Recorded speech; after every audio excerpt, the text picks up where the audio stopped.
we have actually some answers for that. We're always learning because we still continue doing the studies, and the more you're going into the studies, the more you see, oh, you don't know anything. And one of the things I would do with athletes who didn't train before, and we're coming to, let's say, CrossFit or any other sports, is developing strength endurance. Okay, because you have to be strong, obviously, in CrossFit, and there is some involvement in the running as well a little bit, have endurance a little bit.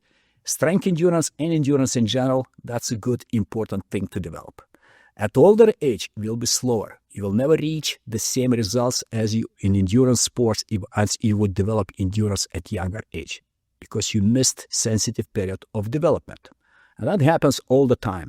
I don't know if your listeners know, let's say, a really famous swimmer, Michael Andrew, who broke all Michael Phelps and other swimmers' records at age groups.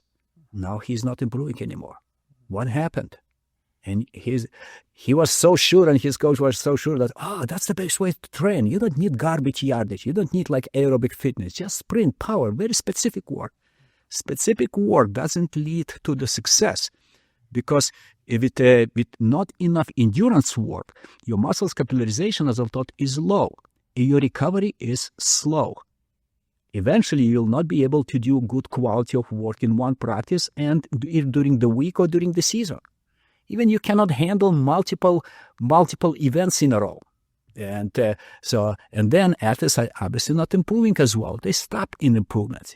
Even you can be super talented, as Michael Andrew is, but he's not going to improve as well now because he missed windows of opportunities developing aerobic fitness. And it's sad to see when athletes so talented, they could be superstars internationally and winning multiple gold medals. It didn't happen.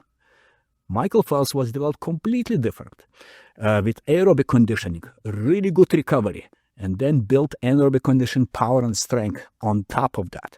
That's what should be done specifically the sport. Obviously, sports are different. Sprinters don't need such a huge aerobic endurance, or let's say CrossFitters or other sports. But they still need to have some level of aerobic fitness. And that's why we developed also methodology, which is based on the rate of adaptation to start building capacity, as they call it. This is increasing duration of exercise instead of intensity.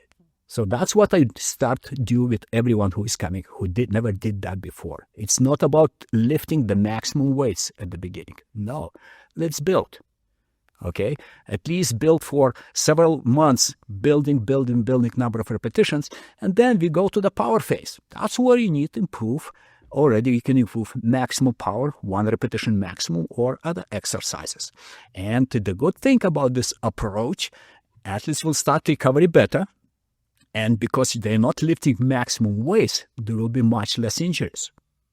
And they will be building capacity, good foundation. Then they can increase power on the top. Without good foundation to start increasing power, it will be very shaky. And eventually, they may be overtrained, they may have injury or some other stuff, and they will not be improving as much. With good foundation, you're building taller and taller buildings.